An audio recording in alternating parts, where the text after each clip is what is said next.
بسم اللہ الرحمن الرحیم الحمد للہ رب العالمین والعاقبۃ للمتقین والصلاة والسلام علی شمس الہدایۃ والیقین وعلی آلہ واصحابہ اجمعین اما بعد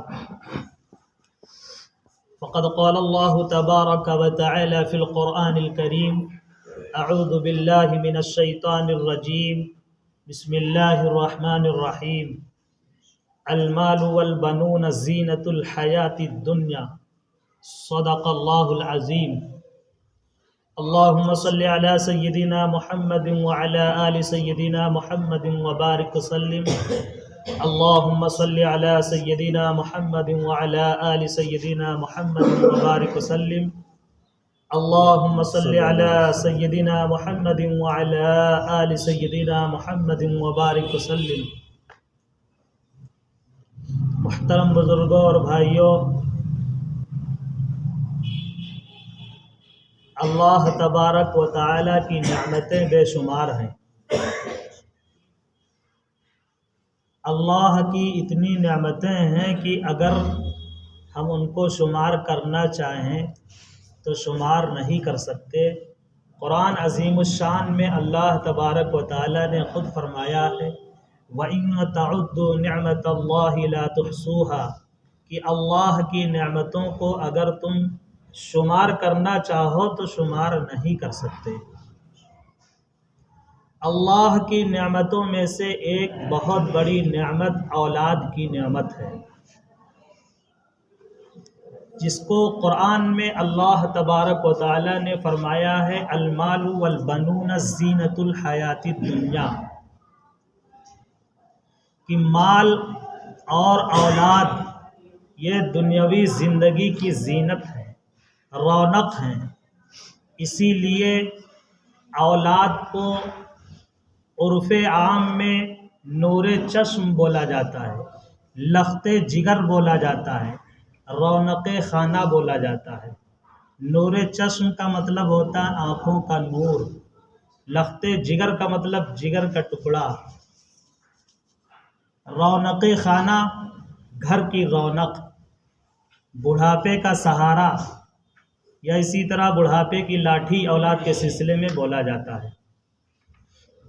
واقعتاً اور حقیقتاً اولاد اگر صحیح معنوں میں اولاد ہو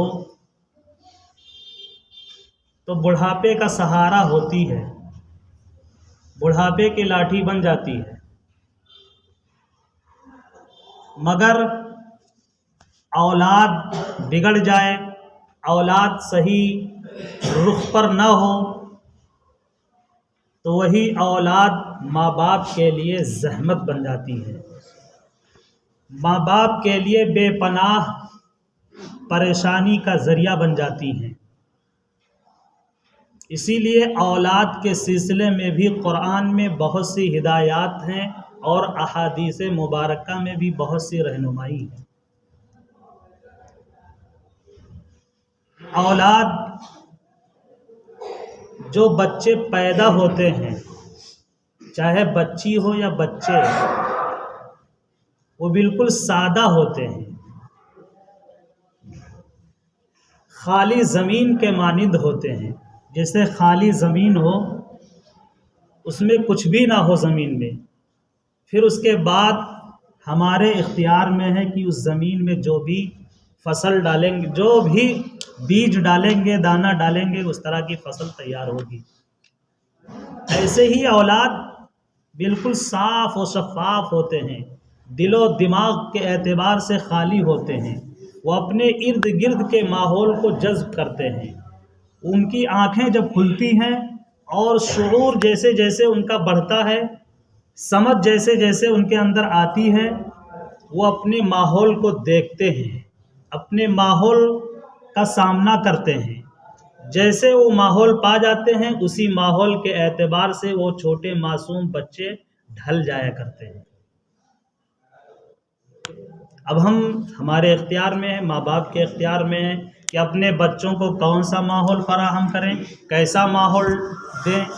اگر اچھا ماحول دیں گے تو وہ اولاد بڑی ہو کر کے اچھا بنے گی، اور اگر برا ماحول دے دیے، اپنے بچوں پر توجہ نہیں دیے، اپنے بچوں کے ماحول کو اچھا بنانے کی کوشش نہیں کرے تو وہ اولاد، وہ بچے بگڑ جایا کرتے ہیں، پھر وہ بہت ہی زیادہ پریشانی کا ذریعہ بن جاتے ہیں۔ اسی لیے حدیث میں ہے، اللہ کے رسول صلی اللہ علیہ وسلم نے فرمایا کہ بچے جو پیدا ہوتے ہیں وہ فطرت اسلام پر پیدا ہوتے ہیں۔ فطرت اسلام کا مفہوم ہم جانتے ہیں، بہت ہی مناسب اور جو ان کے لیے بہتر ہی بہتر ہے، اس میں بہتری ہی بہتری ہے۔ ان خوبیوں کے ساتھ وہ بچے جنم لیتے ہیں، پیدا ہوتے ہیں۔ فطرت اسلام، ان کے ماں باپ ان کو یہودی بنا دیتے ہیں، نصرانی بنا دیتے ہیں، مجوسی بنا دیتے ہیں۔ یہ حدیث کا مفہوم ہے۔ وہ خود سے نہیں بنتے ہیں، وہ بن کر کے نہیں پیدا ہوتے ہیں۔ وہ جب پیدا ہوتے ہیں تو ان کے اندر وہ چیزیں نہیں ہوتی ہیں، وہ بالکل سادہ سمپل پیدا ہوتے ہیں بچے۔ ان کو انٹرنیٹ کے بارے میں نہیں پتہ ہوتا ہے، ان کو موبائل کے بارے میں بالکل پتہ نہیں ہوتا ہے، وہ گیمز نہیں جانتے ہیں، وہ دنیا کی خرافات سے واقف نہیں ہوتے ہیں۔ اور جب پیدا ہو جاتے ہیں تو اپنے ماحول کو دیکھتے ہیں، اپنے ارد گرد کے حالات کو دیکھتے ہیں، لوگوں کے باتوں کو سنتے ہیں، لوگوں کے معاملات کو دیکھتے ہیں، لوگوں کے رویوں کو دیکھتے ہیں۔ وہی تمام چیزیں ان کے اندر جذب ہو جاتی ہیں، وہی تمام چیزیں ان کے دل و دماغ پر نقش ہو جاتی ہیں، پھر انہی چیزوں میں وہ بھی ڈھل جاتے ہیں بچے۔ مشہور واقعہ ہے کہ ایک نوجوان کو جج نے پھانسی کی سزا دی۔ پھانسی دینے سے پہلے یہ عمل دہرایا جاتا ہے کہ اگر کوئی کچھ کسی طرح کی اگر کوئی خواہش ہو تو اس خواہش کی تکمیل کر دی جائے۔ اس نوجوان نے کہا میری خواہش یہ کہ میری ماں کو میرے سامنے لے آیا جائے، ملاقات کرا دی جائے۔ جج نے فیصلہ کیا کہ ماں کو ان سے ملایا جائے پھانسی سے پہلے۔ جب ماں آئی تو وہ نوجوان اپنی ماں کو قریب کر کے اور جسم کے کسی حصے کو کاٹ لیا، کان کو کاٹ لیا۔ لوگ پریشان کہ یہ نوجوان جس کو ابھی پھانسی کی سزا دی جانی ہے کہ اپنی ماں کے ساتھ ایسا سلوک کیا۔ بہت حیرت میں پوچھا گیا کہ تم نے ایسا کیوں کیا اپنی ماں کے ساتھ، ابھی جبکہ تم دنیا سے جانے والے ہو، پھانسی کی سزا تمہیں ملنے والی ہے، اب تم اپنی ماں کے ساتھ اس طرح کی حرکت کی ہے۔ تو اس نوجوان نے بتایا کہ جو میں نے حرکت کی ہے یہ کوئی غلط حرکت نہیں کی ہے، آج جو میں پھانسی پہ چڑھنے والا ہوں اور مجھے سزائے موت دی جا رہی ہے انہی کی وجہ سے دی جا رہی ہے، اس لیے کہ میں جب بہت ہی معصوم تھا، بہت ہی چھوٹا تھا تو ہم چھوٹے چھوٹے جرائم کرتے تھے، گناہ کرتے تھے، چوری کرتے تھے، کسی کو مارتے تھے، تو یہ ہماری ماں ہمیں روکتی نہیں تھی بلکہ حوصلہ افزائی کرتی تھی کہ بیٹا تم اچھا کر رہے ہو، تم بہت ہی اچھا کیے ہو، مار کھا کے نہیں آئے ہو، مار کر کے آئے ہو، تم چوری کر کے لائے ہو سامان۔ یہ ہماری ماں کی غلطی تھی کہ انہوں نے کبھی مجھے تنبیہ نہیں کیا، کبھی مجھے ڈانٹا نہیں، کبھی مجھے مارا نہیں، کبھی مجھے روکا نہیں ان گناہوں کے کرنے سے۔ اور یہ گناہ کرتے کرتے گناہوں کے ہم عادی ہو گئے اور جرم اس حد تک ہم کرنے لگے کہ آج اسی جرم کی وجہ سے آج ہمیں پھانسی کی سزا دی جا رہی ہے۔ تو اس جرم کے ہمارے اندر پنپنے کی وجہ ہماری ماں ہے، ہماری ماں کی عدم توجہ ہی ہے، توجہ نہ کرنے کی وجہ ہے۔ حقیقت یہی ہے، ماں باپ اگر اپنے اولاد کے سلسلے میں فکر مند ہو جائیں، ان کو صحیح ماحول فراہم کرنے لگے تو بچے بڑے ہو کر کے اپنے ماں باپ کے اس قدر سہارا بنیں گے اور اس قدر شفقت کا اور اس قدر رحمت کا معاملہ کریں گے وہ اولاد۔ لیکن معاملہ اس کا الٹا ہوتا ہے، ماں باپ تو اپنے بچوں کے تئیں کوئی فکر نہیں کرتے ہیں، اور سوچتے ہیں کہ ہماری اولاد ہمارے ساتھ اس طرح کا برتاؤ کرے کہ اس طرح کا برتاؤ کسی بڑے بڑے پیر فقیر بزرگ اللہ والے بھی نہ کیے ہوں. وہ چاہتے ہیں کہ ہمارے بچے بڑے ہو کر کے اس طرح کا معاملہ ہمارے ساتھ کریں.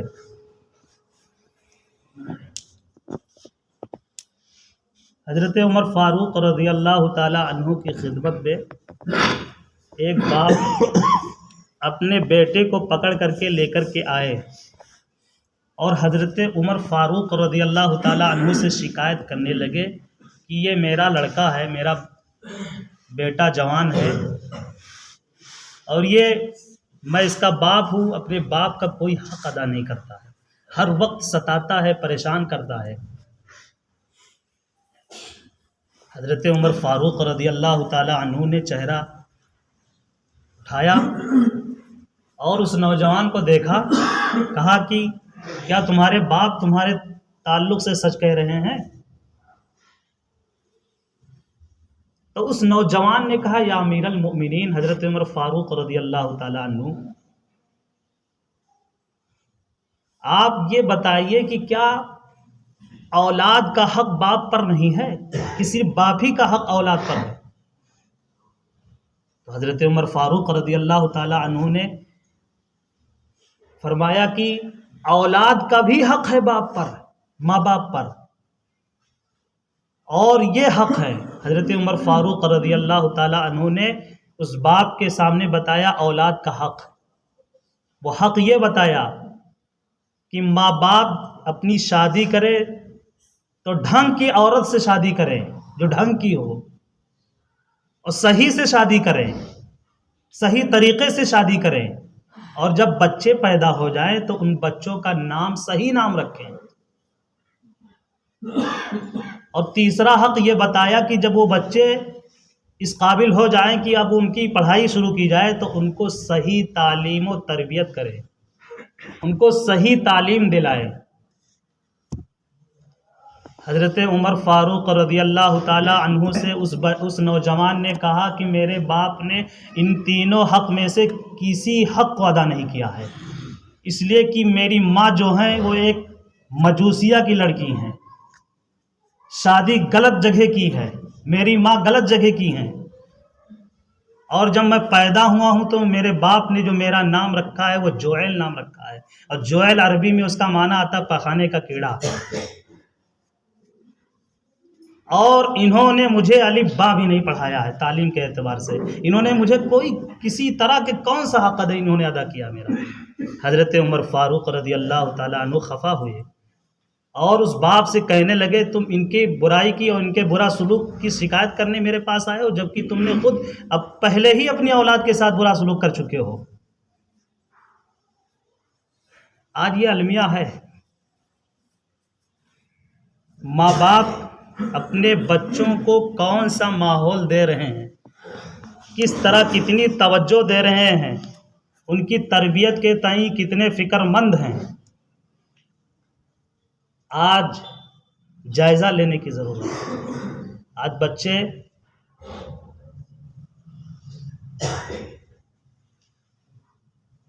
ماں باپ کو موبائل دیکھتے ہیں چلاتے ہوئے، سوتے ہوئے، جاگتے ہوئے، لیٹتے ہوئے، چلتے ہوئے، کھاتے ہوئے، پیتے ہوئے، ہر وقت ماں باپ کو دیکھتے ہیں موبائل میں لگے ہوئے ہیں.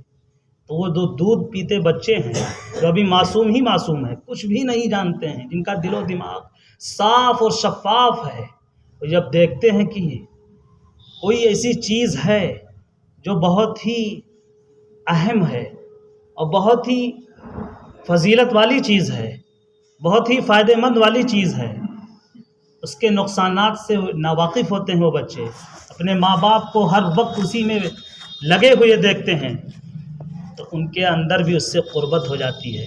موبائل سے بے پناہ لگا ہو جاتا ہے ان بچوں کو، اور بالکل معصوم کلی چھوٹے چھوٹے معصوم بچے، ان کو دیکھا گیا ہے کہ موبائل اس قدر چلاتے ہیں، کھاتے ہوئے موبائل چلاتے ہیں، سونے سے پہلے چلاتے ہیں، سو کر اٹھتے ہیں تب موبائل دیکھتے ہیں، یوٹیوب دیکھتے ہیں، پتہ نہیں کیا کیا دیکھتے ہیں.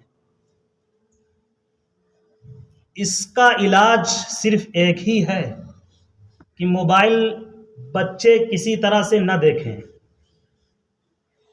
بچوں میں موبائل سے دوری ہو جائے، ایک علاج ہے، اس کے علاوہ کوئی علاج نہیں ہے۔ وہ علاج یہ ہے کہ گھر میں کوئی بھی موبائل نہ چلائے، یا ان بچوں کے سامنے نہ چلائے موبائل، اور ایسا ناممکن ہے، بہت ہی مشکل ہے۔ اللہ ماشاء اللہ، جس نے یوٹیوب کو بنایا ہے اور گوگل کو بنایا ہے، اس نے خود اپنے بچے کو 18 سال کی عمر میں موبائل دیا ہے، اور وہ خود اس کے بارے میں آرٹیکل میں پڑھ رہا تھا، تو اس نے بتلایا اپنے بچے کے تعلق سے کہ میں جانتا ہوں کہ گوگل اور یوٹیوب کتنا خطرناک ہے، اس لیے کہ میں بانی ہوں، اس کا بنانے والا ہوں، میں ایک ایک چیز سے اس سے واقف ہوں کہ اتنے خطرناک نتائج بچوں کے دل و دماغ پر مرتب ہو سکتے ہیں، میں اس سے پورے طور پر واقف ہوں، اس لیے میں اپنی اولاد کو 18 سال تک اس سے دور رکھا، ان کے ہاتھ میں جانے نہیں دیا۔ اگر وہی ماں باپ اپنے بچوں کو قرآن کا ماحول فراہم کریں، نماز کا ماحول فراہم کریں، وظیفے کا ماحول فراہم کریں، تسبیح کا ماحول فراہم کریں، تعلیم کا ماحول فراہم کریں، کتابوں کے مطالعے کا ماحول فراہم کریں، تو وہ بچے بھی ماشاءاللہ اپنے بچوں کو اپنے ماں باپ کو قرآن پڑھتے ہوئے جب دیکھتے ہیں، تو بچے بھی ماشاءاللہ بڑے ہو کر کے قرآن ہی پڑھنا شروع کرتے ہیں، کتاب ہی پڑھنا شروع کرتے ہیں، تسبیح نماز کے شوق اور ذوق ان کے دل و دماغ میں پیدا ہوتا ہے۔ گھر سے ماحول جو بچے پاتے ہیں، وہی ماحول میں وہ بچے ڈھل جایا کرتے ہیں۔ ماں باپ کو دیکھتے ہیں، جو ماں باپ کرتے ہیں، جو بولتے ہیں، اور جس طرح ان کا رہن سہن ہوتا ہے، وہی چیز بچے بھی جذب کرتے ہیں اپنے اندر۔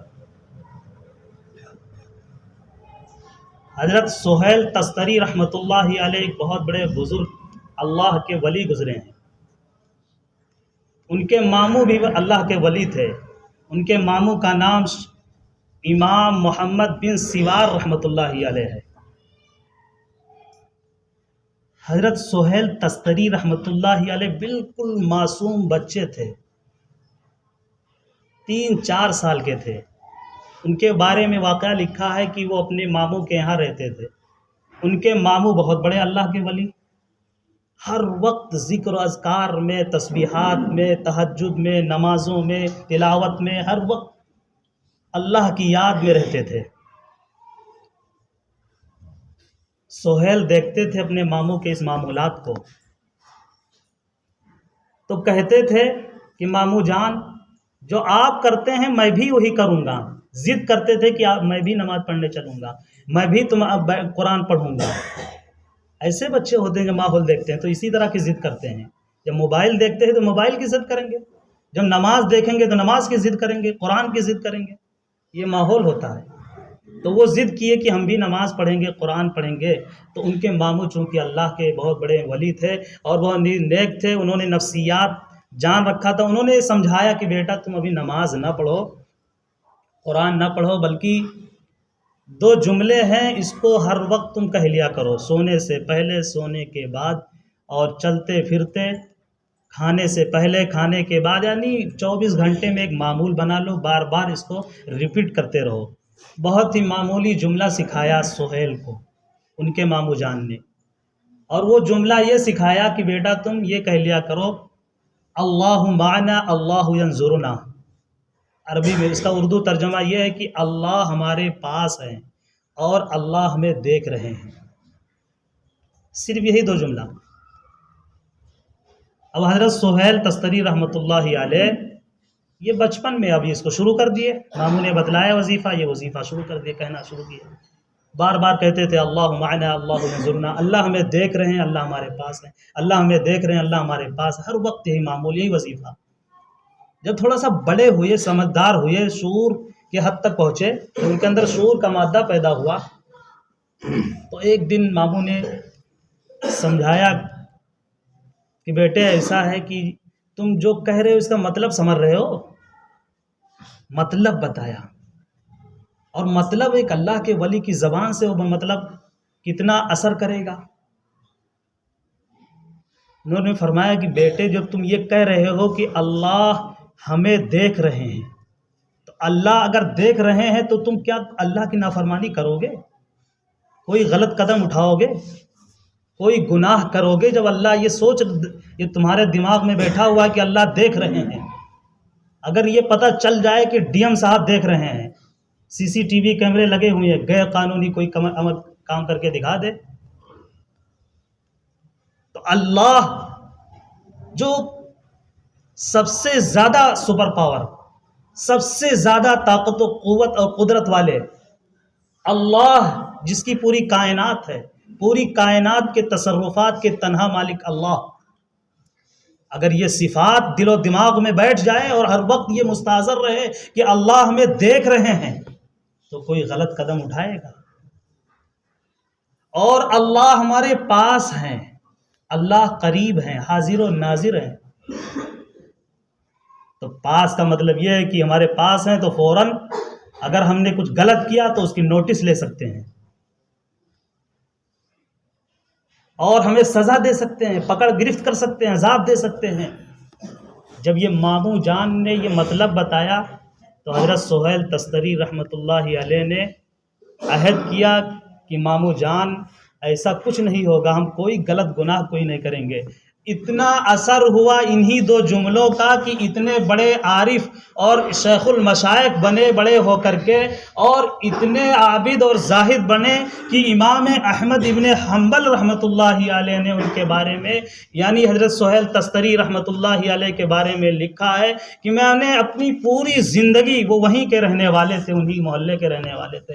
امام احمد بن حنبل رحمۃ اللہ علیہ کے بارے میں لکھا کہ میں نے اپنی پوری زندگی میں ان کو کبھی کسی ایک شریعت کے خلاف قدم اٹھاتے ہوئے اور کسی ادنا سے ادنا حضور کے کوئی طریقے کو، سنت کو چھوڑتے ہوئے زندگی میں نہیں دیکھا. اتنی پختگی ان کے اندر آئی. اس کی تربیت کا اثر، ماموں جان کی تربیت کا اثر. حضرت بابا فرید الدین شکر گنج رحمۃ اللہ علیہ کا واقعہ بھی بہت مشہور ہے سلسلے میں. ان کی ماں ان کو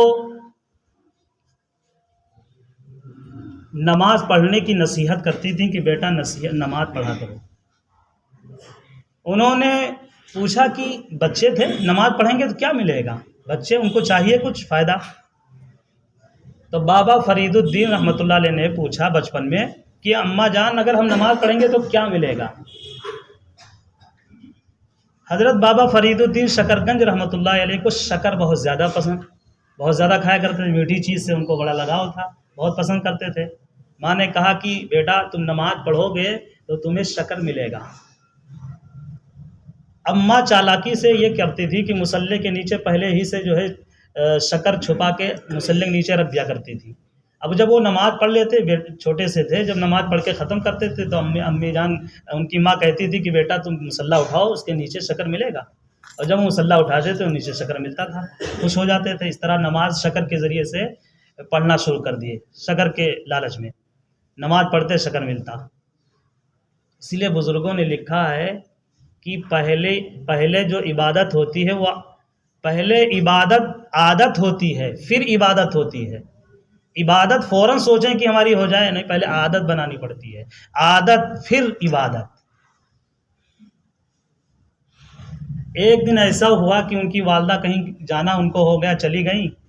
اب ان کو بڑا تجسس، بڑی فکر ہوئی کہ اب نماز پڑھیں گے فرید تو مصلی کے نیچے شکر ملے گا، نہیں تو مایوس ہو جائیں گے. اور اللہ سے دل میں دعا کی، بڑی ماں کی دعا، اور اللہ تبارک و تعالیٰ سے گڑ گڑا کے دعا مانگی، اللہ تعالیٰ لاج رکھ لیجیے کسی طرح سے، آج ہمارا بچہ مایوس نہ ہو. ماں نے، اللہ تبارک و تعالیٰ نے بابا فرید کی ماں کی التجا کو سن لیا.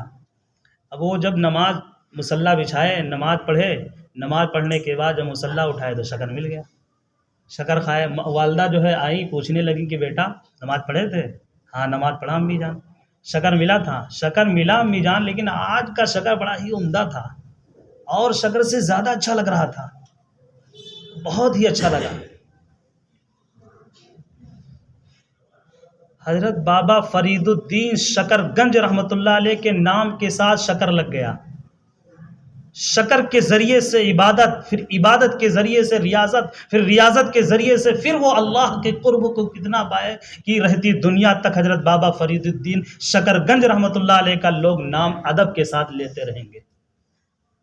ایسے ہی ماؤں کی تربیت ہوا کرتی ہے.